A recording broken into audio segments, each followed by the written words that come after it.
Football বিশ্বকাপ 2026-এ England দলের সঙ্গে ঘটে গিয়েছে এক অনাকাঙ্ক্ষিত ঘটনা। বিশ্বকাপে এখনও মাঠে নামা হয়নি ইংল্যান্ড দলের, তবে এর আগে অন্যরকম অভিজ্ঞতা হলো তাদের। সেটা অবশ্য সুখকর কোনো অভিজ্ঞতা নয়। কানসাস সিটিতে অনুশীলনে নামার আগে চুরি হয়ে গেছে হ্যারি কেইনদের ম্যাচের বুট। ফ্লোরিডার প্রাক টুর্নামেন্ট ক্যাম্প থেকে মিসৌরির সোপ সকার ভিলেজ প্রশিক্ষণ ক্যাম্পে সরঞ্জাম পরিবহনের সময় এই চুরির ঘটনা ঘটে বলে জানা গেছে। চুরি যাওয়া মালামালের মধ্যে বুটের পাশাপাশি অফিসিয়াল টুর্নামেন্ট বল এবং অনুশীলনের অন্যান্য সরঞ্জামও রয়েছে।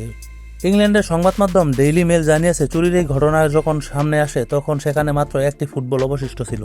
কানসাস সিটি পুলিশ বিভাগ এই ঘটনার তদন্ত শুরু করেছে।